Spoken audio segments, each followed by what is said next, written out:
And breaking news from the Waverly Shell Rock School District tonight. After 43 years in education, Superintendent Jerry Viverberg will be retiring after this school year. He will formally make the announcement at tonight's board meeting. Viverberg says there is nothing wrong with the school that is causing him to retire, but that it was just the right time to do so. He made the decision now to give the school board enough time to find his replacement.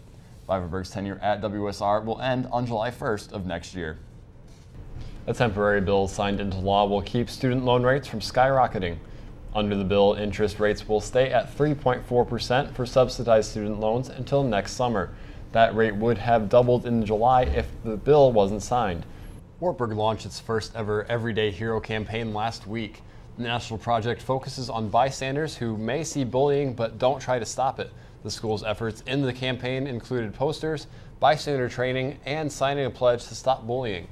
Director of Campus Programming Ashley Lang says the goal is to create awareness and help people take a stand. 2 Wartburg faculty members are working to better students' writing skills. Pathways associate Yetta Ergens is using creative nonfiction writing as a way of reflection and growth to train students. The students serve as consultants for Pathways Writing, Reading, and Speaking Lab. By creating this new training program, Ergens hopes to improve the lab and better serve students. Wartburg Security is offering a get-out-of-jail-free card to students this year. These one-time only coupons will essentially get students out of any parking ticket worth $20 or less. The program was developed as an incentive for students who registered for parking before the deadline. With the November elections right around the corner, Wartburg students are talking about the issues facing the presidential candidates. Students gathered Thursday evening in the Science Center to share opinions on topics of national importance. Issues like healthcare reform, the national deficit, and foreign policy were all discussed. Wartburg's annual artist series kicked off yesterday afternoon with a concert titled Roots and Wings. Professor Simon Estes performed in front of a crowd in Newman Auditorium on Sunday. He was joined by performances from the Wartburg Choir as well as solo performance from senior choir member Marie Sorensen. The next artist series event, a musical about the Harlem Renaissance titled Ain't Misbehavin', will be on January 29th. Wartburg hosted Corporate Education Day last Tuesday. Dr. David Miller came to Wartburg to talk to students about faith in the workplace. A panel discussion followed with executives from the Cedar Valley businesses. They answered questions students had concerning religion in the workplace. Governor Mitt Romney spent last week campaigning in half a dozen states. On just Sunday alone, he was in Iowa, Virginia, Pennsylvania, and Ohio. Romney spoke about his plans to create jobs and a better economy. Academic resource centers provide students living in Clinton and Centennial Complex with easy access help with homework. Recent numbers show the ARC program is growing. The ARC centers are open 5 nights a week and on average see 3 to 4 students seeking academic assistance. Although the numbers for the Academic Resource Center are growing, Residential Hall Director Derek Gainsforth says he'd like them to be a bit higher. The Waverly Public Library turned into a war zone Friday night.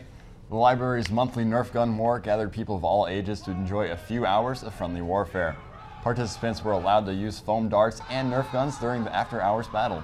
Teen Activities Director Emily McClimmon said the library hopes to get more teens involved. Ziggy's is also doing its part for Breast Cancer Awareness Month. The pizza place participated in a nationwide fundraiser known as A Slice of Hope last week.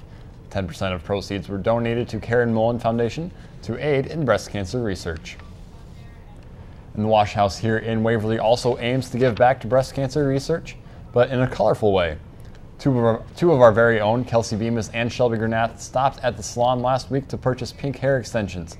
For the whole month of October, the salon is selling the extensions for $10. All of the proceeds go to a National Breast Cancer Research Foundation. And Bremer County's unemployment rate is currently at 3.8%, one of the lowest rates in Iowa. Last week, the Waverly Area Education Roundtable worked to make that number even lower.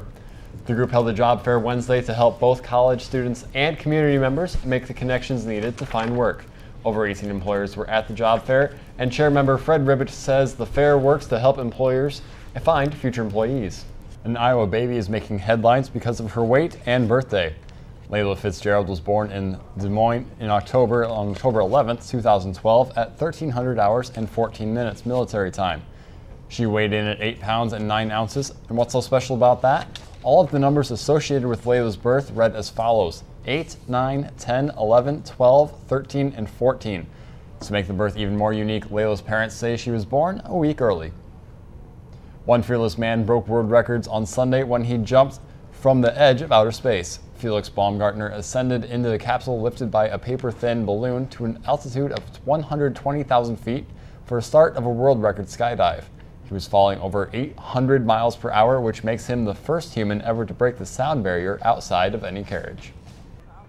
The second half of Lance Armstrong's interview with Oprah Winfrey aired last Friday. Armstrong described how his world has fallen around him. He says the most humbling experience was severing ties with the Livestrong Foundation that Armstrong started. More than 4.3 million people tuned in to see Armstrong's confession. And the Aurora, Colorado movie theater has reopened after the shooting in July.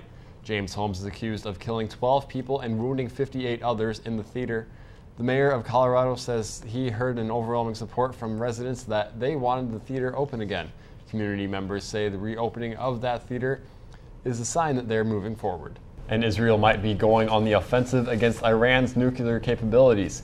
Israeli Prime Minister Benjamin Netanyahu says that recent protests and attacks on U.S. embassies are a sign of what could become of the regime in Iran. Netanyahu believes that Iran is only 6 months away from having usable nuclear weapons, which he said could have disastrous consequences. One of those lucky few is our very own Beth McAtee, who joins us now over the phone. Beth, how was everything today?